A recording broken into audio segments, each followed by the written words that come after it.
سڵاوتان لەبێت بەڕێزان لیژنەی یاسایی و دارایی پەرلەمانی کوردستان لەسەر پرۆژەی یاسایی چاکسازی لە خانەنشینی و موچە کۆبوونەوە و بڕیاریشە پرۆژەکە لە ئایندەیەکی نزیکدا پەسەند بکرێت. بە میوانداری بەڕێز عەلی ئەحمەد ساڵح ئەندامی جێگیری سەرۆکی لیژنەی دارایی لە پەرلەمانی کوردستان تاوتوی ئەم پرسە دەکەین. سەرەتا ڕاپۆرتێک دەبین دواتر لەگەڵ میوانەکەمان درێژە بەم پرسە دەدەین. هەردوو لیژنەی دارایی و یاسایی پەرلەمانی کوردستان لەسەر پرۆژە یاسای چاکسازی لە خانەنشینی موچە و ئیمتیازاتەکان کۆبوونەوە و بڕیاریشە لە ئایندەیەکی نزیکدا پرۆژەکە پەسەند بکرێت. سەرۆکی لیژنەی دارایی و ئابووری پەرلەمانی کوردستانیش ڕای دەگەێنێت پرۆژەکە خاڵی زۆر باشی تێدایە و ڕێکەوتن لەسەر ئەوەی هیچ فەرمانبەرێکی شارستانی لە کاتی خانەنشینبوونیدا موچەکەی لە 400,000 کەمتر نەبێت. دوای دوو جار دانیشتن و گفتوگۆیەکی تێروتەسەل راپۆرتی خۆمان ئامادە کرد. بەرزی دەکەینەوە بۆ سەرۆکایەتی پەرلەمان بۆی لە ڕۆژی چوارشەممە هەوڵ بدەین پەسەندی بکەین. خاڵی زۆر باشی تیان پرۆژەی چاکسازیە. یەکێک لەو خاڵانە هیوادارین لە پەرلەمانە دەنگ بێنێ فەرمانبەرانی شارستانی هیچ خانەنشینێک لە 400,000 دینار کەمتر وەرنەگرێت لە مەودوعە. ماوەی 3 ساڵە حکوومەتی هەرێم بە نایاسایی موچەی فەرمانبەران پاشەکەوت دەکات. ئەمەش کاریگەری خراپی کردوتە سەر ژیانیان. جێگیری سەرۆکی لیژنەی داراییش ئاماژە بەواکات بە پێی پرۆژەی چاکسازی ئەبێت حکوومەت سیستەمی پاشەکەوتی موچە هەڵبگرێت.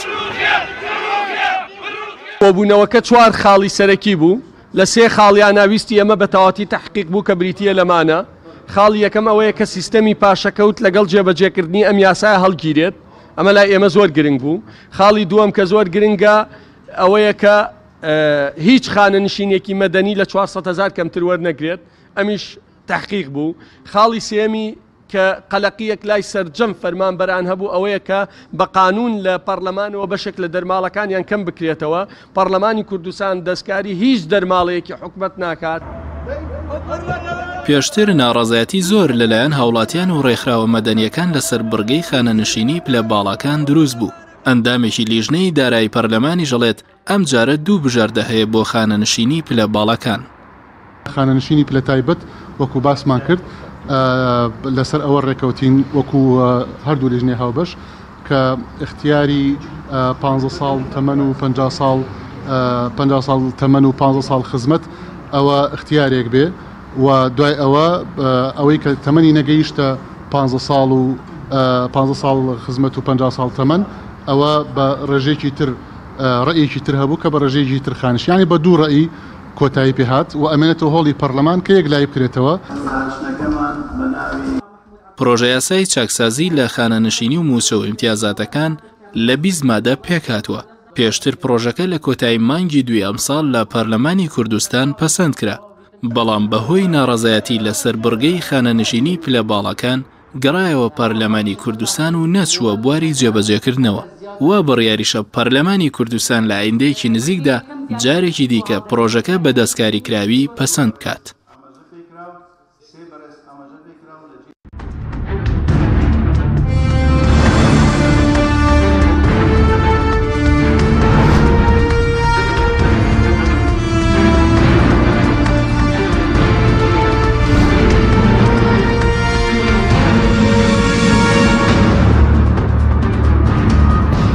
جارێکی تر سڵاوتان لەبێت بەڕێزان. کاک عەلی بەخێر بێن، سوپاس بۆ ئامادەبوونتان. ئەگەر سەرەتا لەوە دەست پێ بکەین لە کۆبوونەوەکەی ئەمڕۆی لیژنەی دارایی و یاسایی لە پەرلەمانی کوردستان لەسەر مەسەلەی پرۆژە یاسایی چاکسازی لە خانەنشینی و موچە لەسەر چی ڕێککەوتە؟ بەناوی خوای بەخشندەی میهرەبان، سڵاوی خوای گەورەتان لێبێ، سڵاو لە بینەرانی کەناڵی پەیام. طبعاً پێشووتر خۆتان نەزان قانونەکە دەرچوو دوای و ناڕەزایی کە دروست بوو چەند مادەیە گەڕێنرایەوە. ئەو مادانەی تر کە پەیوەندی بە موچەی نایاسایی و ئەوانەی بە نایاسایی بە پلەی باڵا خانەنشین کراون ساڵی خزمەتیان نییە، بە پلەی سەربازی خاننشین کراون ساڵی خزمەتیان نییە، بە پێشمەرگەی دێرین خاننشین کراون پێشمەرگەی دێری نین، بە شەهید ئەژمار کراون شەهید نین، تا دواتر 2 موچە و 3 موچەوەمان ئەمە ڕۆیشت و ئێمە پشتیوانیمان کرد و هەمووی کاری باشە. ئەوە دیکە ئەمێنێتەوە چەند خاڵێک گەڕێنرایەوە خلافاتی لەسەر هەبوو ئەمڕۆ ئەتوانین دابەشیکەین بۆ 4 خاڵی ڕئیسی کە ئێمە گفتوگۆمان لەسەر کرد لە 3 خاڵیا بەتەواتی هەمومان تەبا بووین بەبێ جیاوازی لە 1 خاڵیا ناکۆچیمان هەبوو ئەو 3 خاڵی کە تەبا بووین ئەوەیە کە بۆ خانەنشینی مەدەنی نابێ موچەی هیچ خانەنشینێک لە 400,000 کەمتر بێ و بۆ سەربازی و هێزە ناوخۆیەکانیش لەگەڵ وەزارەتی ناوخۆ ئەوانان بۆی کۆمەڵی فەراغات و مشکلە دروست نەبێ هەوڵەدەین حەلێکی هاوشێوەش بۆ ئەوان بدۆزینەوە ئەمە یەکەم دووەمیان ئەوەیە کە خەڵکی کوردستان فەرمانبەران موچەخۆران بەدەست ئەم پاشەکەوتەوە تووشی نەهامەتیەکی گەورە بوون تووشی دەیان گرفتی کۆمەڵایەتی و ئابووری و دارایی بوون و ئێسەش پێمان وابوو لەوێ بە ڕەقەم خستمانە ڕوو هیچ بیان یەک نەماوە بۆ ئەوەی چیتر پاشەکەوتی موچە بەردەوام بێت نرخی نەوت 76-77 دۆلارە و بەرەو 80 هەڵەکشێت لەولاوە 320,000 بەرمیلی ڕۆژانەیە فرۆشێ ئەگەر بە 50 دۆلاریش حسێب بکرێت نزیکەی 480 میلیۆن دۆلارەکە جگە لەوەی کە بە تەنکەر و ناوخۆ بەغدا 370 میلیارد دینارە نێرێ ئەمریکا 25 میلیۆن دۆلارە نێرێ هەموو ئەم پارانە لێکە دەیتەوە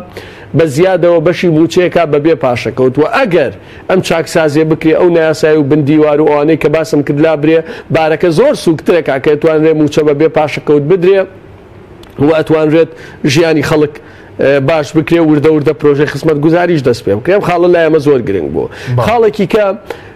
پێشووتر مادەیەک دیاری کرابوو کە ئەو دەرماڵانەی کە پشتیوانی یاساییان نیە ببڕێن خەڵک وای لێکداوە یاخودوا تەفسیر کرا ئەو دەرماڵانەی کە بەڕێنمایی دیاری کراوە لە پەرلەمان بڕیاری لادان چ ئەم بڕگەمان بە تەواتی لادرا و فەرمانبەران دڵنیاکەمەوە لەم قانونا هیچ بڕگە و مادەیەک پەسەند ناکرێت کە ببێ بە هەوێنی ئەوەی یا بێ بە هۆکاری ئەوەی کە موچەی فەرمانبەران بە دەرماڵەی ڕێنمایی یا دەرماڵەکە بە یاسایی کرابێت لا ببرێت خاڵی چوارەم کە پێشووتریش جێگەی خلاف و دوو تێڕوانینی جیاواز بووە ئەم ڕۆژ هەبوو بە دوو ڕێی جیاوازێکیان 7 دەنگی هێنا یەکیان 9 دەنگی هێنا ئەوەیە کە خانەنشینی پلە باڵاکان دوو دیت هەبوو دیدی ئێمەوا بوو پلە باڵاکان پێویستە قانونی تەقاعدی موحدی عێراقی یاسای یەکگرتووی عێراقی وەک بنەما وەرگیرێت چەند پێوەرێکی تایە هیچ کەسێک بەپێی یاسای عێراقی بۆی نییە تەقاعد ببێ ئەگەر تەمەنی نەبێ بە 50 ساڵ ئەگەر 15 ساڵ خزمەتی نەبێ کە بوش ئەو کاتە بە موچەی بنەڕەتێکەیە بێت ئێمە لەوێ شوتمان موچەی بنەڕەتەکان لە 100% منەڕەتیان داناوە ئێمە کردمان بە لە 660 واتە نەکۆی موچەکە لە 160 واتە مەسەلەن منێک یا گەنجێکی تر کە بێ پەرلەمانتار تەقاعد نابێ بەڵکو بەهۆی 15 ساڵ خزمەتی وەزیفی بەهۆی ئەوەی تەمەنی 50 ساڵە وەکو هەموو موەزەفیەکی طبیعی بە لە 160 بنەڕەتیەکەی نەکۆی موچەکە واتە هەموو دەرماڵەکانی لێبڕێ ئەم بۆچوونەی ئێمە دەنگی پێویستی نەهێنا بۆچوونی دووەم دەنگی هێنا پێشووتر پەرلەمانتار لەسەر ئاستی کوردستانە بەگشتی گەنج بووایە پیر بووایە خزمەتی هەبووە نەی بووە بڕوانامەی هەبووە نەی بووە هەمووی بە لە 180 کۆی موچەکەی تەقاعد دەبوو کە ئەمە نەعەدالەتێکی گەورە بوو یعنی وە بڕەکەشی زۆر بوو ئێستا ئەمان دوو بژار دەدانراوە ئەوانەیان کە تەمەنیان نەگات بە 50 ساڵ بۆ سەرە و لە هەمان کادا 15 ساڵی خزمەتیان هەیە بە سیستەمێک دانراوە لە سەدا 25 و دواتر بۆ هەر ساڵێکی خزمەت ڕێژەیە بۆ بڕوانامەکەی بەمەرجە سەقفەکەی لە 160 تێپەڕ نەکا بۆ ئەوانەی دیکەش کە تەمەنیان ناگا بە 50 ساڵ و 15 ساڵ خزمەتیان نییە بە سیستەمێک دانراوە تەمەنیان لە 40 ساڵ تێپەڕ عەفو ڕێژەکەی لە 140 کۆی موچەکەی ئێستای کەوەریەکرێت تێپەڕ ناکە ئێمە لەوێ وتمان و من لێرە شەیڵێم خانەنشینی سیستەمە لە دنیا پەیوەندی بە 3 بنەمای ئەساسیەوە هەیە بنەمای یەکەم تەمەنە کە ئەو کەسێک چێتە تەمەنێکەوەی تر ڕەنگە توانای کارکردنی نەبێت بنەمای دووەم ساڵی خزمەتە بێ خزمەتێکی کرد بێت بنەمای سێمی ئەو لێبڕینەیە کە ئەیدا خانەنشینی پارە نییە حکومەت بداتێ بەڵکو ئەو لێبڕینەی کە خۆت داتە بۆت کۆکرێتەوە بە سیستەمێک و دواتر ئەدرێتەوە لەو کۆتایی کە ناتوانرێ ئیشکرێ بۆیە ئێمە لەو ڕوانگەوە لەگەڵ ئەم خاڵانین و دژی دەنگماندا بەڵێ زۆر باشە بەس ئەگەر یەک بێک خسەرە سەر خاڵەکان بکەین سەبارەت بە ئەوەی کە 400,000 هیچ فەرمانبەرێکی شارستانی نابێت لە 400,000 کەمتر خانەنشین بکرێ ئەمە ڕێژەیەکی زۆر خەڵک سوودمەند دەبێت لەم بڕگەیە بە دڵنیاییەوە ڕێژەیەکی ئێجگار زۆر خەڵک سوودمەند دەبێ و ئەوانشی کە سوودمەند دەبن خەڵکی هەژار و فەقیرن. خانەنشینێک تەمەنی گەشتۆتە 60-70 ساڵ 30 ساڵ خزمەتی کردووە 25 ساڵ خزمەتی کردووە 240,000 وەرەگرت 50 وەرەگرت نەخێر 400,000 بڕەکەی کەمە بەڵێ کەمە بەڵام بە دوو دانیشتنی پێش شێمە تەرحی 400,000مان کرد نەڕۆشت خۆشبەختانە ئەم جارە هەمومان پێکەوە من ناڵێم ڕاستە ئێمە پێشنیارمان کرد و خەڵکی تریش پێشنیاریان کە بەڵام 400,000 با هی هەمومان بێ هی هەمومانە چکە لای ئێمە گرنگەوەیە بڕوات گرنگەوەی فەرمانبەری خانەنشین 400,000 وەرگێ گرنگ نییە گۆڕانیا کۆمەڵ پێشنیاری کردووە پارتیایەکەتی نایکەینە هی خۆمان ئەیکەینە هی هەمومان چونکە ئەولەویەت لای ئێمە خزمەتکردنی خانەنشینانە. بەڵێ ئەی سەبارەت بەوەی کە موچەکانیان بۆ نمونە کەمترە لە 400,000 هیچ چارەسەرێک بۆ دۆزراوەوە بۆ نمونە خەڵکێک کە موچەکەی کەمترە لە 400,000 خانەنشین نابێت و مەرجەکانی خانەنشینی نایگرێتەوە هیچ چارەسەرێک بۆ ئەمانە دۆزراوەتە بۆ ئەوانیش موچەکانیان زیاد بکرێ بەوەی کە بژێوی ژانیان دابین بکرێت ئەوەی کە بەڵێ سەریکە کاکین بەڵێ هەندێک خەڵکەیە موچەکەی زۆر کەمە بە تایبەتی گرێبەستەکان کەمە لەم قانونا نەمانەتوانی دەستکاریکەین لەبەرەوەی ئەو بەشە زیاتر پەیوەندی بە بەشی خانەنشینکرەوە بوو ئەوەی کە جەناب و باسیەکەی پێویستی بە دەستکاریکردنی کۆی سیستەمی موچە هەیە و هیوادارین بتوانین سیستەمی موچە لە پلە باڵاکان و دواتر پلە تایبەتەکان ئەیوB و هەموو پلەکانی تر پێویستی بە پێچوونەوە هەیە و نەعەدالەتی گەورە هەیە لە نێوان لە کوردستانە بۆ زانیاریتان لە نێوان زۆرترین موچە و کەمترین موچە 20 هێندە و 30 هێندە هەیە کە ئەمە غەدرێکی گەورەیە ینی مەسەن یەکی ئەگەر 2 ملیۆن بێت یەکێ 4 ملیۆن بێ 20 هێندەیەەکە یەکێ 2 ملیۆن بێ طبعاً پێشووتر یەکێ عفو 200,000 بێ یەکێ 4 ملیۆن بێ 20 هێندەیەەکە ئەمە ڕەوایەتیتیان نییە ینی 20 هێندە جیاوازی و فەرقێکی زۆرە بۆیە ئەبێ بە قانون پێداچوونەوە بە سیستەمی موچە بکرێت وە ڕوانینێکی تر سیستەمی موچە و سیستەمی مالی بەگشتی سیستەمێکی مرکزیە و لە سەلاحەتی دەسەڵاتی ناوەندیایە و موچە جزئێکە لە سیستەمی مالی بە قانونیش موچە جزئێکە لە سیستەمی مالی بۆیە پێویستە لە عێراقەوە سیستەمی موچە و سیستەمی خانەنشینی ئێمە ئەم جارش تاکیدمان کردەوە و لە جەلسەشا تاکید دەکەینەوە ئێمە داواکەین کۆی موچەی خانەنشینی وەکو بەغدای لێ بکرێت چکە ئەگەر وەکو بەغدای لێ بکرێت ئەوە نییە کەمترینەکەی بە 400 ئەوەشی 500 ڕەنگە بۆی بکرێت بە 650 ئەوەی 700 بۆی بکرێت بە 900 لێوە بە سیستەم دانراوە بە پرۆژەیەکی تر دانراوە و دیسان تاکید دەکەمەوە پێویستە سیستەمی موچە و سیستەمی خانەنشینی هەمووی هاوتای بەغدا بێ بۆ پێی بەپێی دەستور سیستەمی مالی سەلاحێتی حکومەتی ناوەندیە و موچەش جزئێکە لە سیستەمی مالی. بەڵێ ئەی سەبارەت بە مەسەلەی پاشەکەوت کە هیچ بڕگەیەکی ڕوون لە پرۆژە یاساکەدا هاتووە کە بە جێبەجێکردنی ئەم یاسایە بە تەواوەتی پاشەکەوت هەڵبگیرێت حکومەت ملزەم کراوە بە بڕگەیەکی ڕوون لەم پرۆژە یاساکەیش دەچێتە بواری جێبەجێکردنەوە ئەم هەڵگرتنی پاشەکەوت ئەگەر ئێوە بڕگەیەکتان تێدا جێگیر کردووە. ئەم خاڵشیان زۆر گرنگە ڕاستە ئێمە پشتیوانیمان کرد داوامان کرد بەڵام ڕەزامەندی هەمووی لایەکی لەسرە و ئەم خاڵە گرنگەوەی بچێتە بواری جێبەجێکردنەوە تاکی دەکەمەوە ئەگەر چوە بواری جێبەجێکردنەوە هی هەمومانە لای ئێمە ئەوەیە فەرمانبەر سوودمەند بێت بۆیە نایکەینە هی خۆمان و نایکەینە هیچ لایەنێکی هەمومانە پێکەوە بەڵێ خاڵێکی زۆر گرنگمان جێگیر کردووە ئەوەیە پێویستە مانگانە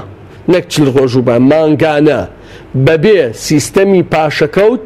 فەرمانبەران موچەی خۆیان وەربگرن و خانەنشینان موچەی خۆیان وەربگرن ئەمە لە یاساکەدا جێگیر کردووە. بەڵێ بەس کەی دەچێتە بۆ لە راپۆرتی ڕاجێمان کراوەتەوە تەمەناکەین بەڵێ تەمەناکەین من ئەمڕۆ ئەوەم زانی لەوێش بیستم کە چوارشەمە دانیشتنە چوارشەمە پەسەند کرێت بە قانون 3 مانگ دانراوە بۆ جێبەجێکردنی یاساکە نابێت لە 3 مانگ زیاتر بێت ئەکرێت لە 3 مانگ کەمتر بێت 2 مانگ بێ مانگێک بێ و من دڵنیایی دەدەم ئەگەر ئەو چاکسازیانەی کە ئاماژەی پێکراوە لە قانونەکە لە 170 بچێتە بواری جێبەجێکردنەوە نەک لە 100 داهاتی فعلی نەوت بگەڕێتەوە ئەو پارەی کە لە بەغداوە بێت لە دەستێکی ئەمینا بێت لەگەڵ 25 ملیۆن دۆلارەکەی ئەمریکیەکانی دەن بە زیادەوە بە زیادەوە بەبێ پاشەکەوت و مانگانە لە کاتی خۆیان ئەتوانێت موچەی فەرمانبەران و قانونشینان دابین. باشە بەس هیچ زەمانەتێکەوەی کە بەرەزە دەڵێەوە لە پرۆژه یاساکەدا ئەوەتان جێگیر کردووە کە موچە 30 ڕۆژ جارێک بدرێەوە بەبێ پاشەکەوتیش بێت. هیچ زەمانەتێکەیە کە حکوومەت پێوە پابند بێت پێوە ملزم بێت؟ کاک حەکیم ئەمە وڵاتی زەمان نییە، ینی خۆ موچەکە بڕا بە قانون نەبڕا کە باج و زەریبە لە 300 و 500 لەسەر خەڵک زیادیان کرد بە قانون نەکرا حسێبیش نەکرا. بەڵام ئێمە وەکو پەرلەمان یەکەم ئەرکی خۆمان جێبەجێەکەین بۆ حکوومەت چیتر بیانویەکی نەمێنێت، دوو فشارەکەین دوای ئەوە و بەرپرسانی حکوومەت بانگێشتی پەرلەمانەکەین، سکاڵات وەمارەکەین، هەموو ڕێگای یاسایی و مەدەنیەکان لەو چوارچێوە ئەگرینە بەر. بەڵام خۆنەیان کرد ناتوانین بەدەبا بۆ بچینە سەریان و دەست بە سەریان کەین، یانی توانین چی بکەین؟ ینی بەڵام بە مەنطق مناقەشەیان لەگەڵاکەین، بە داتا و دیکۆمنت مناقەشەیان لەگەڵاکەین، هیوادارینەوەنیش هەست بە بەرپرسیارەتی بکەن، یان وەڵامی مەنطقمان بنەوە. ئەمە بڕی نەوتە ئەیفرۆشی، ئەمەش سعری نەوتە، کاکە هەر بەرمیل نەوتێک 25 دۆلاریشی لێ ببڕە، ئەمە پارەکە، ئەوە پارەکەی عێراق بەشی موچەکە بەبێ پاشەکەوت. بۆیە من پێم وایە هیچ بیانوێکی مەنطقی نییە. باشە بەس سەبارەت بایی مەسەلەی پاشەکەوت ئەوەی کە ئەو پارەی کە لە فەرمانبەران پاشەکەوت کراوە لە سەرەتای ساڵی 2016ەوە لەو کاتێککە حکوومەت سیستەمەکەی پەیڕەو کردووە، ئەی و پاشەکەوتی فەرمانبەران چی بەسەر هیچ چارەسەرێکی بۆ دۆزراوەتەوە لە پرۆژە یاساکە؟ لەم پرۆژە یاسانە خێر چارەسەرێکی قەتعی بڵێ ئەوەی بە ئاوا طبعاً ئیجباریەکەین، ینی بە قانونیش ئیجباریەکەین حکوومەت بیدا و ئەمە قەرزە کۆمەڵێک کراوە کاک حەکیم. یەکێک لەوانە ئەوەیە کە فەرمانبەران بتوانن لەم پاشەکەوتە بەشێک لە قەرزەکانیان بدەن و دواتر ڕێنمایی طبعاً بۆ ئەمە دەرەکرێت. ئێمە لە هەوڵین بۆ ئەوەی بتوانێت کرێ ئاو کارەبا زەریبە با چیچی ئەو قەرزانی لایەتی بتوانێت پاشەکەوتەکە بیدا. دوو پشتیوان بەخواخوا توانیمان لەما سەرکەوتوو بین کە پاشەکەوتەکە نێڵین لەم مەرحەلا بۆ ئەوانی تریش هەوڵە دەین قۆناغ بە قۆناغ بە ڕێژە بە سیستەمێک بکەین. بەڵام ئێستا لێت نەشارمەوە ئەگەر پەلاماری کۆمەڵە تۆپ بدەی هیچ و پێ ناگیرێت. ئێمە ئەمانەوە جارێ پاشەکەوتەکە نێڵین کەمێ بازار بژێتەوە، ماگانە موچە بدرێتە فەرمانبەران، باخەڵی فەرمانبەران بژێتەوە، سیستەمی پەروەندە و تەندروستیەکە کەمێ ڕێکوپێکەکەینەوە، داوامەکان ڕێکوپێکەکەینەوە، پشت بەخوا ئەوی دیکەش هەنگاو بە هەنگاویشتیان. بەڵام من ئەمڕۆ گوێم لە لیدوانێکی ئەندامێکی لیژنی یاسایی بوو کە باسی لەوە کرد ئەوان لە پرۆینیەوە وەکو لیژنی یاسایی و دارایی لە پرۆژە یاساکەداوەتان جێگیر کردووە کە دەبێ حکوومەت هەژمارێکی تایبەت بۆ ئەو پاشەکەوتە بکاتەوە کە لایەتی وان بتوان وەکو ئەو قەرزانەی کە وەکو ئەو قەرزانە بەکاری بێن بۆ دانەوەی قەرزەکان ئەوانەی کە لای حکوومەتن. بەڵێ ئەوە هەر پێشووتریش کردمان، پێش گەڕانەوە لە مادەیەکە ئەومان تەزبیت کردووە، ینی ئەوە تازە نییە، پێشتریش تەزبیتمان کردووە بە جێبەجێبوونی ئەوڕۆ من عەرزم کردی ئەوەمان کردووە کە تۆ مەسەن بۆ هەژمارێکی تایبەتی خۆتەیە 12 ملیۆن دینار 15 ملیۆن 20 ملیۆن دینارت لای حکوومەتە و ئەمە توانی بۆ قەرزەکانت قۆناغ بە قۆناغ بەکاری بێنی بە پێی پێویست. بەڵام ئەوەی تیان نییە بڵێ 2 مانگتر حکوومەت 20 ملیۆنەکە دەداتەوە، 4 مانگتر حکوومەت 20 ملیۆنەکە دەداتەوە، چونکە نەمانویستووە شتێ بکەین کە جێگیر نەبێ بۆ ئەوەی قانونەکە و مادەکانی تریشی بچێتە بواری جێبەجێکردنەوە. ئێستا من پێم وایە لەم مەرحەلا ئەگەر ئێمە بتوانین پاشەکەوتەکە نەهێڵین و وەکۆی لەو ژمارە حسابە ئەو بڕانە هەیە و فەرمانبەران بتوانن بۆ قەرزەکانیان بەکاریان بێنەوە لەم مەرحەلا منەوە بە دەستکەوت دەزانم بەڕاستی بۆ ئەوەکەی تریش قۆناغ بە قۆناغ ئیشی تیا بکەین. باشە بەس ئەوەندەی کێوە ئاگدار بن کۆی قەرزەکانی فەرمانبەران لە سەر حکوومەت بۆی سیستەمی پاشەکەوتەوە گەشتۆتە چەند ئێستا؟ من پێم ئەوەی من حساب و کتابێکم کردووە نزیکەی 8 ملیارد دۆلار. باشە بەس سەبارەت بە مەسلەی پاشەکەوت ئێوە کە حکوومەت بیانووی ئەوەیە کەم پرۆژە یاسایە پەسەند بکرێەوە بەڕێزوتت کە 3 مانگی پێویستە تاوەکو دەچێتە بواری جێبەجێکردنەوە. ئێستا حکوومەت توانای دارایی ئەوەی نییە کە خۆی ئێسام پرۆژەیە جێبەجێ بکات بەر لەوەی کەم یاسایە بچێتە بواری جێبەجێکردنەوە پاشەکەوتەکە لابرێت؟ کاکە حەکیم قفڵی ئەخیر 3 مانگە ینی سەقفەکە ئەتوانێت بە مانگێک جێبەجێ کاتوانێت بە 10 ڕۆژ جێبەجێ کاتوانێت بە 20 ڕۆژ جێبەجێکە، بەڵام سەقفەکەی کە نابێ زیاتر بێ 3 مانگە. دیسان تاکی دەکەمەوە با حساب و کتابێ بکەین. بڵێ من پێم وایە ئەو پارەی کە لە نەوتێت ئەو پارەی لە بەغداوێت بۆ پارەی ئەمریکانە ئەتوانرێ موچەی پێدابین کرد. ینی سبەی دەتوانن پاشەکەوتەکە لابرن؟ بابەتەکەم ڕوونترکەمەوە بابەتەکەم ڕوونترکەمەوە بەڵێ سبینیەتوان بابەتەکەم ڕوونترکەمەوە ئێستا وەک عەرزی جەنابتم کرد بەرمیلێنەوت 76 دۆلارە حکوومەتی هەرێم لە بەرمیلێک نەوت 32 دۆلار یێنێتەوە واتە لە سەدا تقریباً 40 پارەکە یێنێتەوە ئەوەکەی تری چی لێ دێت یعنی 76 دۆلار لەکوێ 32 دۆلار لەکوێ زیاتر ڕوونی کەمەوە ئەگەر بەرمیلێنەوت 40 دۆلار بێ 50 دۆلار بێ 60 دۆلار بێ 76 دۆلار بێ 80 دۆلار بێ حکوومەت هەر 375 ملیار دینار تەرخانەکان بۆ موچەی فەرمانبەران بە چ مەنطقێک یعنی تۆ 40 دۆلار بووەرەوت 375 ملیاری دا بۆ وەزارەتی دارایی بۆی موچە بدا بوو بە 50 هەروت 375 ملیار بوو بە 375 ملیارەکە تەقسیمی کە بەسەر 30 ڕۆژە تەقسیمی کە بەسەر 320,000 بەرمیلە تەقسیمی کە بەسەر بیکە بە دۆلار پارەکە بەرمیلێنە 32 دۆلارەکە بەڵێ کەواتەوەی بۆیە من پێتەڵێم ئەتوانێت ئیرادە هەبێت ئەتوانێت بەڵێ ئێستا حکوومەت ئێستا کە بەرز وتت نەوت 75 بۆ 76 دۆلار هەر بەرمیلێک تەنها 375 ملیۆن دۆلار دەگرێتەوە بۆ خەزێنەی حکوومەت ئەوەی تری چی لێ دێ و بەڕەکەی چەندە ینی چەند ئەوەی کە ناگەڕێتەوە بۆ خەزێنی وەزارەتی دارایی 375 ملیۆن دۆلار نییە 375 ملیار دینارە نزیکەی 310 ملیۆن دۆلارە نازانین کەس نازانێت چی لێت ئەوەی کە لێی بەرپرسە سەرۆکی حکوومەتە وەزیری سامانە سروشتەکانە جێگری سەرۆکی حکوومەتە وەزیری داراییە وەزیری پلاندانانە کە بە هەر پێنجێکانە وتێ ئەنجومەنی باڵای هەرێمی بۆ نەوت و غاز من ئێسش تەک داواکەم تکاکەم تەکلیفەکەم زەختەکەم لە مەحکەمە سکاڵات تۆمارەکەم کاکە با حساب و کتاب بکەین خۆتان ناڵێن ئەم ڕۆژێ 320,000 بەرمیل نەوتە ڕواتە دەرەوە ئەڵێ با خۆتان ناڵێن بەرمیلێنوت لە بازاری عالەمی 76 دۆلارە ئەڵێ با کاکە 26 دۆلاری لێلا بە گریمان بۆ بۆریە و بۆ کۆمپانیا و بۆچی 50 دۆلار نامێنێتەوە با 50 دۆلار ناکاتە 480 ملیۆن دۆلار با با بۆ تۆ 300 ملیۆن دۆلار هێنیتەوە ئەوە کەی تری لەکوێ قەرزاری کەی کاکە کەی قەرزت کرد بۆچی قەرزت کرد چیت لێ کرد ئەو قەرزەی کاکە تۆ بۆری نەوتی شت فرۆشت یعنی هەموو بۆری نەوت یاریێمی کوردستانیان فرۆشتۆ بە ڕوستەف بە ملیارێک 800 ملیۆن دۆلار ئەو چی لێ کرد ئێم هەموو پارانەی تر وەریگر نەوتی 2020 و 21 کەرکک شی فرۆشتۆ پارەی ئەمانە چی لێ کرد قەرزاری چیت بۆیە ئەو هیچ وەڵامێکی منطقییان نییە بەڵێ بەس ئێستاوەی کە ئەمار لەوێ داهاتی مانگانە چەندێ ئێستا کە بەرز دەڵێ حکوومەت دەتوانێت بە ئاسانی پاشەکەوتەکە لابرێت ئێستا داهاتی نەوتی هەرێم ئەگەر هەمووی بڕێنێتەوە بۆ خەزینەی وەزارەتی دارایی مانگانە چەندە؟ بەڵێ کاک حەکیم ئەگەر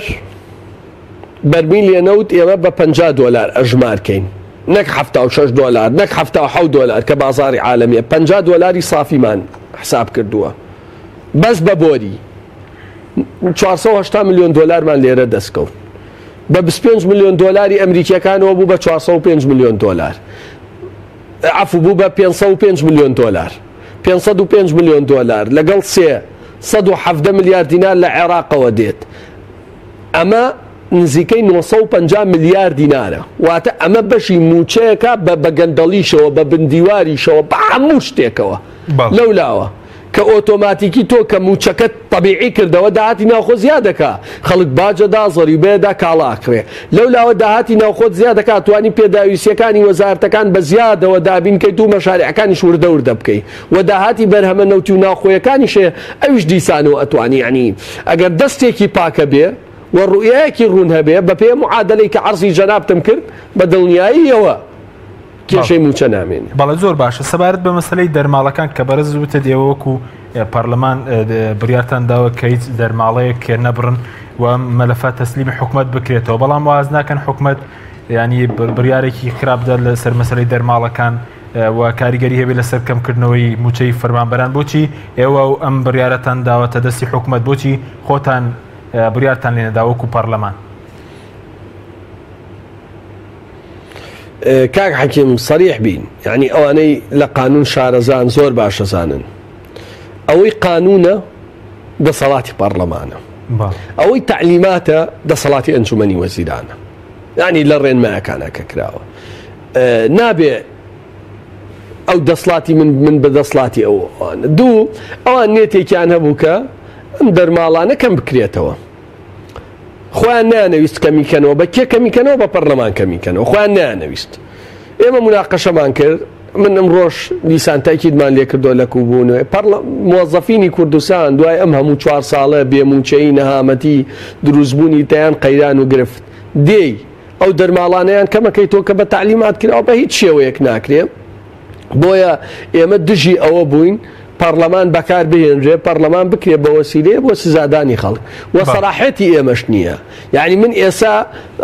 تعلیمات سەلاحێتی حکوومەتە و ئەسڵەن من طرحی فکرەیەکەم کرد کە نێڵین حکوومەتیش بۆی نەبێ ئەمڕێن لەم مەرحەلا بە تایبەتی کە دوای ئەو هەموو باجە دەستکاری دەرماڵەی فەرمانبەران کە تاوەکو ئەگەر وەسعەکە باشە بێ وەسعەکەش باش بوو ئەو کاتەر دەستکاری نەکرێت بەڵکو کۆی گشتی موچە بە موچەی موظفین بە پلە تایبەت بە خانەنشینی بە دەرماڵە بە هەمووی هاوتا بکرێت لەگەڵ هاوپیشەکانیان لە عێراقا من پێم وایە ئەوە باشترین حەلە بەڵێ زۆر باشە لە مەرحەلەی ئایندا ئەوە بکرێەوە باشترین بەڵێ ئەو دەرماڵانەی کەن هیچ ئەوەیەکی حکوومەت بیان بڕێ کە باز دەوەکرێت تا چەندە مزانێرە دووسە کە 42 جۆر دەرماڵە لە هەرێمی کوردستان هەیە پێ دوای حکوومەت لە ڕێنمایەکانی پەنا بباتە بەردەر برینیان لەو دەرماڵانە نانەچ 42 جۆر دەرماڵە نییە چەند دەرماڵە کۆمەڵک دەرماڵە هەن گوایە لێرە نین لە بەغا لێرە هەن لە بەغانین نیەتێکە بوو پێشووتر بەڵام لە ئێسادا هیچ قەرارێک نییە بوو ئەوە وارکەی قەرار هەبوو بە دڵنیاییەوە موظفین دڵنیاکەینەوە هەرکەوی زانیمان قسەی جدی لەسەرەکەین و مووقیفی جدی لەسەر سوپاس دەکەین ناوبڕێکمان هەیە دواتر دەگەڕێم بۆ لای بەڕێزت بەڵێ بینەرانی بەڕێز ناوبڕێک و دەگەڕێنە وڵات تۆپ ئارت تاکە بریکاری تۆڕی میدیایی کۆمەڵ بۆ دروستکردن و بڵاوکردنەوەی ڕیکلام تۆپ ئارت دنیا دیکۆر بۆ کەوانتەر و تەختەی ئەرزی لە دنیا دیکۆر ئامادەین بۆ دروستکردنی کەوانتەر و دانانی تەختەی ئەرزی بە باشترین کوالیتی و نرخی گونجاو دروستکردنی کەوانتەر بە خواستی خۆتان بە کەرەستەی MDF و HDF و HPL و R-Click و داری سروشتی و باڵۆن پرێس هەروەها دروستکردنی کەوانتەری تاقیگە و WC و کابینات با کەرەستەی کۆمپاکت لامینات کە دژە بەکتریا و دژە ئاو و دژە ئەسیدا بۆ دڵنیابوون لە کوالیتی و نرخی گونجاو تەنها دنیا دیکۆر هەڵبژێرە دنیا دیکۆر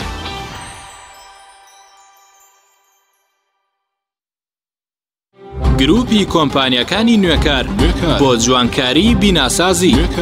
گروپی کۆمپانیەکانی نوێکار لە وەرزێکی نوێی کارکردنیدا هەڵدەستێت بە داشکاندنێکی بەرچاو بۆ سەرجەم مەوادی جوانکاری بیناسازی و پێداویستیەکانی هەمیشە تۆکمەی و جوانی و خێرایی لە پێشینەی کارەکانیەتی وە سەرجەم کارەکانی کۆمپانیای نوێکار زەمانی 10 ساڵی لەگەڵدایە لە سەرجەم پارێزگاکانی هەرێم کار دەکەین و گواستنەوە و بەستن بێ بەرامبەرە لە ئەزمموی کارەکانمان هەمیشە تۆکمەی و جوانیمان دڵنیاکەرەوە بۆ کڕیارانمان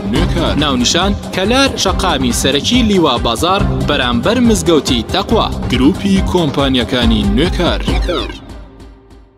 برنج و ڕۆنیقو ئەگەرەتەوێت سفرە و خوانێکی بەتامترت هەبێ و خوانێکی ناوازە پێشکەشی ئازیزانت بکەیت ئەوە بێد و دڵی برنج و ڕۆنیقو هەڵبژێرە برنجی قو 11 دەرەجەیەکی دەنگ درێژە بۆ تەندروستێکی باشتر برنج و ڕۆنیقو بەکاربێنە برنج و ڕۆنیقو تامێک بۆ هەمیشە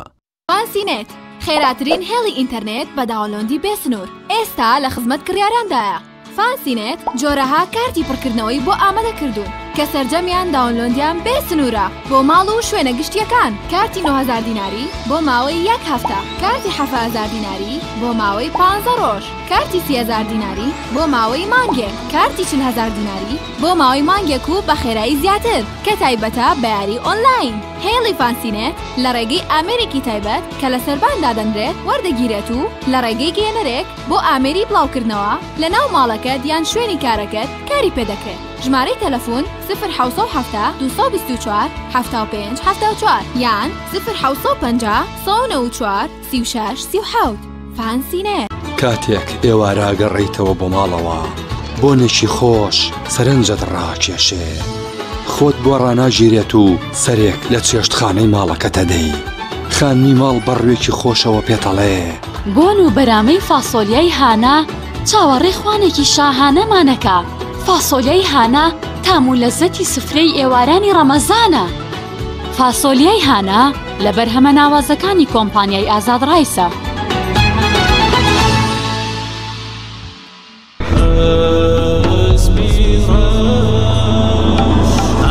ئەزانن چیا ئەسپیڕەش سەرچاوی چێژە و ڕەونەقدار و گەش بەراکەت و خێر پێویستی ماڵە وەرن لای ئێمە بانە بن بێبەش برنج و ساوار شعری ئەو چایە ماش و نیسک و نۆک ڕۆن و لۆبیایە ئەسپیڕەش تەنیا و بێوێنە و جیایە چی خواردن هەیە هەمووی مەلایە لێندە هەرزانە کەس نابێ بێبەش کوالێتی بەرز و تام و بۆنی خۆش بەرهەمە شازەکانی ئەسپیڕەش بەرهەمە شازەکانی ئەسپیڕەش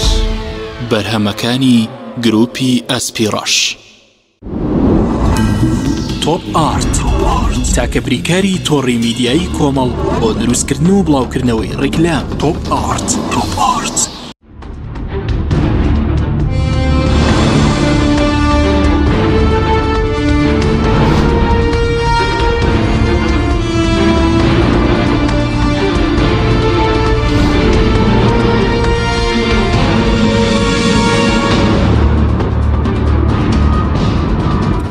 جارێکی تر سڵاوتان لەبێت بەڕێزان. کاگالی ئەگەر بگرین و لای بەڕێزت سەبارەت بە مەسەلەی خانەنشینی سەربازی کە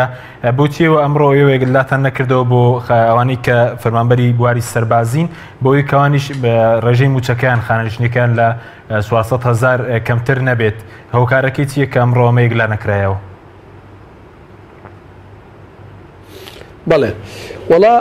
بابەتی خانەنشینی سەربازی و هێزەکانی ناوخۆ کۆمەڵە گرفتی تایە. طبعا وەکو مەبدە ئێمە ئەمانەوێت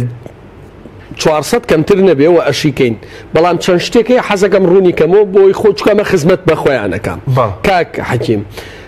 ئەوان ئسمەکەیان زۆر کەمە. بۆ نمونە ئسمی لەوانەیە 220,000 بێ بەگشتی نزیکەی 500,000یان هەبێ وەکو دەرماڵی مەترسی ئەوانە و 200,000ێکیان هەبێ وەکو خوتورە. يعني ئەگەر بە لە ساسەیش تەقاعودی کەی ئەکاتە 240,000 چکە تەقاعودەکە بە بنەڕەتیە. ئێمە ئەمانەوێت چی بکەین؟ ئەگەر هەر ملیۆنێ وەرگێ ئەم ملیۆنە دیسانەوە تەوزیف کەرەوە. يعني ئسمەکەی زیادکە ئسمەکە ئەکرێ مەسەن ئسمەکە بکەینە 500,000 دەرماڵی مەترسیەکە بکەرە 300,000 بۆ نمونە ئەوەی لە بەدەلی خۆراکە وەرەگێت 200,000 تۆ ئەو کاتە ئەگەر بە لە ساسەی ئسمەکە تەقاعودیکەی ئەکاتە 500,000 ناکاتە 240,000 بە لە ساهشتای ئسمەکە تەقاعودیکەی ئەکاتە 400,000ەکە. واتە ئێمە ئەمانوێت سیستەمەکە تێک نەدەین بەڵام معاشەکەشی چاکەین. معاشەکەشی چاکەین بە چی چاکە بێ ئەوەیە کە موچە ئسمەکەی زیادکەین. ئەم ئێستا موچە ئسمەکەی خۆی زۆر کەمە. ئەمەیەک. دوو ویستمان بزانین ئەوانەی کە موچەکانیان کەمترە لە 400,000 لە حاڵتی ئەوەی کە موەزەفن چەند کەسن. ئەگەر ئێمە موچەکە بکەین بە 400,000 ژمارەیەکی زۆر بە یەکجاری تەقاعود نابێ فەراغات دروست ببێ یانە بەڵام وەکو مەبدە دڵنیانەکەینەوە چۆن وا دۆخێکمان دروست کرد خانەنشینی مەدەنی 400,000 کەمتر نەبێ هەمان پرۆژە و اقتراحمان پێ بۆ ئەوانیش بەڵام ئەبێ فۆرمەکەی ڕێکتر بخەینەوە. باشە ئەی سەبارەت بە خانەنشینی پلە باڵەکان ئەوانەی کە نایاسایی پێشتر دامەزراون وەزیر نەبووە پلەی وەزیر بۆنەوە پەرلەمانتار نەبووە ئەمانە چیان بەسەردێت یاساکە چارەسەری بۆ دۆزینەوە؟ 100% هەموویە بڕێبەوە پلانیانی بەڵام ئەگەر کەسێک کە بە پلەی وەزیر خانەنشین کراوە بەڵام پێشنەوە دوو یەک پێشمەرگە بووە پیاوێکی شۆڕژگێر بووە قانونێکی تایبەتمان هەیە قانونی ڕێزلێنانی هێزەکانی پێشمەرگە پێم وایە ساڵی 2007 بەپێی ئەو قانونە تەقاعود دەکرێت کە پلەی تایە ساڵی خزمەتی تایە ڕێزلێنانی تایە موچەیەکی شایستەی بۆ بڕێتەوە و ئەمە بۆ خۆشیان خراپە. یعنی مەسەلەن بۆ نمونە پیاوێکی تێکۆشەری وەکو شەید ئارام پیاوێکی وا پیاوێکی تێکۆشەری وەکو خاڵەشاب ئەمە ئەسڵەن هەر تەشهیرکردنە بەوان بڵێ بە وەزیر تەقاعود کردوین بەڵکو ئەمانە ئەبێ ڕێزلێنانێکی شایستەیان هەبێت بە قانونێکی تر نەک ئەوە یەکێ مەسەن بۆ نمونە 50 ساڵی تر یەکێ دراسەیەکات ئەبینێ مێژووی شەید ئارامە خوێنێتەوە چ پیاوێک بووە مێژووی خاڵەشا ببێنەوە چ پیاوێک بووە دوای ئەڵێ وەڵا بە وەزیر تەقاعود بووە هەر تێناگە ئەم لێکۆڵەرە تێناگە ئەمانە شۆڕژگێر بوون لە حکومەتانە بوون دژی حکومەت بوون لە کاتی شۆڕژگێر ڕیا شەید بوون چۆن بە وەزیر تەقاعود بوون بۆیە ئەمانە حەلەکرێ بەوەی کە ئەوەی پێشمەرگەی دێرێن و شۆڕژگێر بووە بە قانونی تایبەتی خۆی لە ساڵی 2007 بە قانونی خۆیەکرێت و هیچ کەسێک کە وەزیر نەبوو بێت مدیر عام نەبوو بێت بریکاری وەزیر نەبوو بێت پلەکەی خۆی نەبوو بێت بەو پلەیە تەقاعود ناکرێت زۆر باشە ئەگەر بینە سەر خانەنشینی پلە باڵاکان پەرلەمانتار و وەزیر و بەڕێوەبەرە گشتەکان یعنی ئەم جارە دەستکاریتان کردووە پێتان وایە ئەو ناڕزایەتی کە بوو ئەم جارە نەمێنێت بە یاخود ئەو دەستکاریە بەخواسیەوە بوو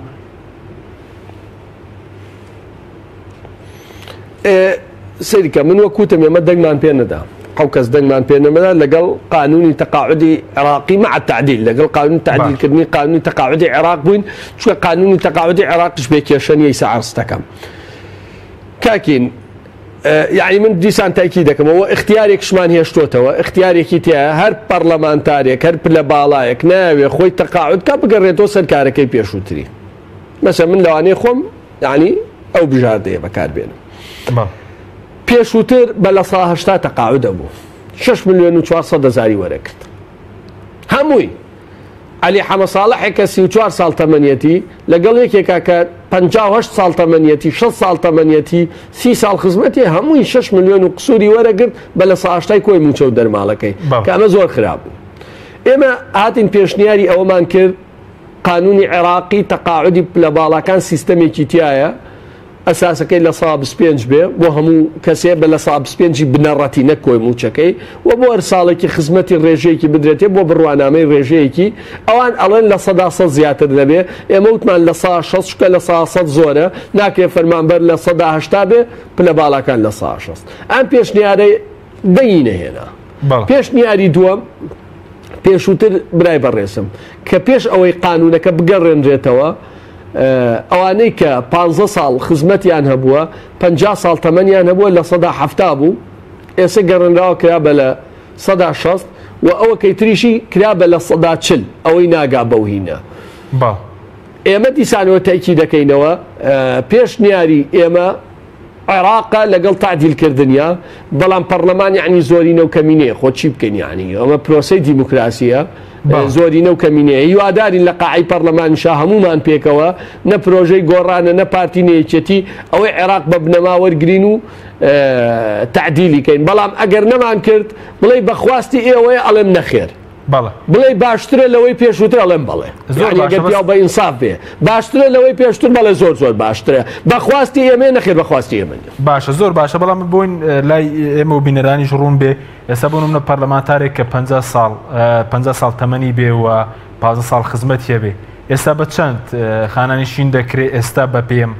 پرۆژه یاسایە پێشتر چەند بوو ئەگەر تەمەنی مەسەلەن 50 ساڵ نەبێت و 15 ساڵ خزمەتی نەبێ و موچەکەی چەند دەوێت بۆ نمونە پەرلەمانتاری کاک حەکیمگیان پێشووتر لە 180 هەمووی گەنجێ پیرێ خوێندەوارێ نەخوێندەوارێ هەمووی بە لە 180 کۆی موچە و دەرماڵەکەی بووە باشە خولی پێشوو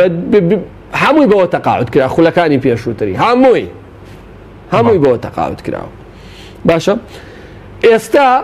ئەگەر ئەم پێشنیارە بچێتە بواری جێبەجەکەن چکە قاعی پەرلەمان ماوە ئێمە لەش دیسانەوە تاکید لەسەر ئەفکاری خۆمانەکەینەوە هەوڵەدەین قەنەعەت بە برادەران بکەین و لۆبی بووەکەین مبەڕاتی منطقیە نینەوە لە 160 کۆی موچەکەی بڕ دیاری نییە پارە دیاری نییە مەسەڵەن ئەتوانین ئەگەر ئەمەش ڕۆی ئێمە توانین قانونێ تەقدیم بکەین بۆ کەمکردنەوەی موچە چکە لەوانەیە سبەینە موچە بێتە 4 ملیۆن لە 164 بێ بە 3 ملیۆن لە 163 ملیۆنە بێ بە 7 ملیۆن لە 167 ملیۆنە واتە پارە نییە ڕێژە دیاری کراوە بۆ ئەوانەی کە مەسەڵەن یەکێک 20 ساڵ خزمەتیشی هەبێت بەڵام تەمەنی 47 ساڵ بێ نەگەشت بێ بە 50 سەقفەکەی لە 140 واتە لە 140 کۆی موچەکەی ئەگەر 3 ملیۆن بێت لە 143 ملیۆن کە ملیۆنێک 400,000 4 ملیۆن بێت لە 144 ملیۆن 5 ملیۆن بێت لە 145 ملیۆن کە 2 ملیۆنەکان واتە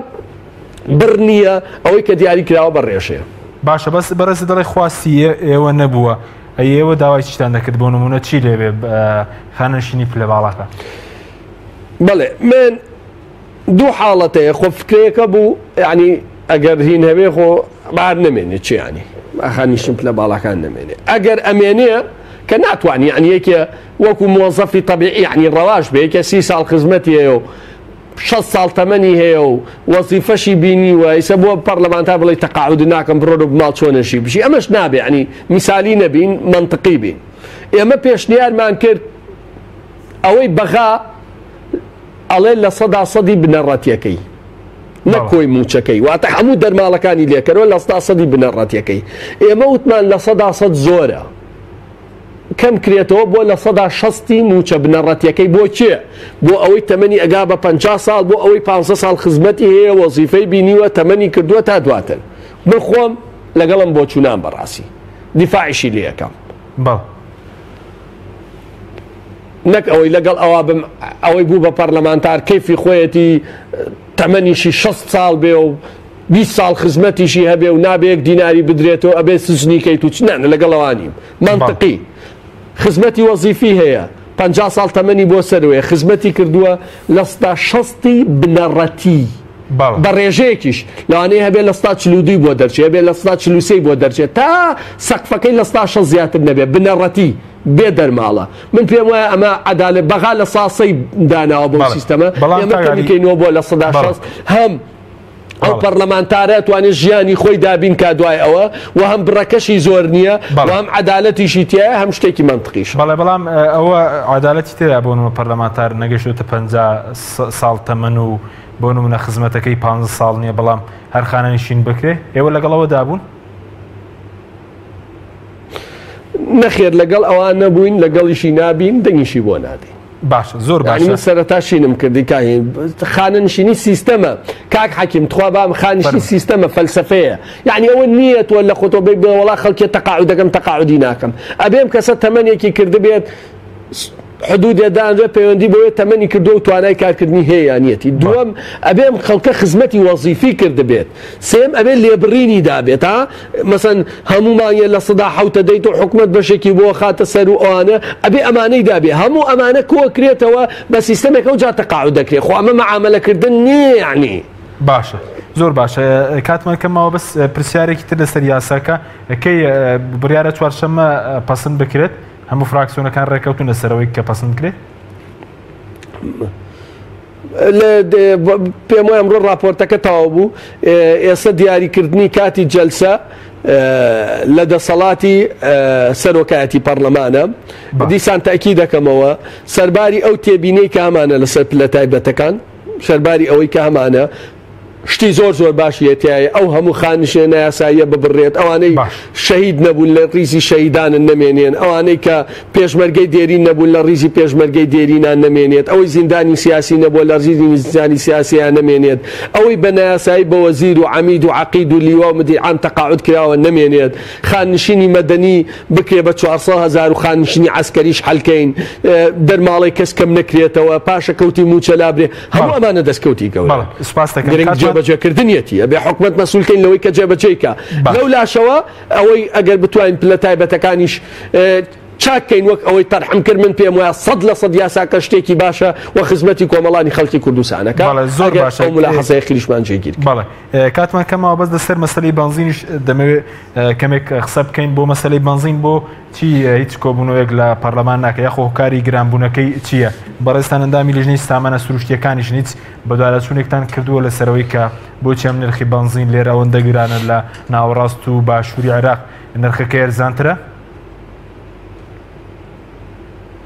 بەڵێ 100% بەدواداچوونمان کردووە هۆکارەکەی ئەمەی خوارەوەن بە دەرەجەیەک سەرۆکی حکومەت و جێگرەوی وەزیری سامانە سروشتەکان مەسئولن بۆ معلوماتان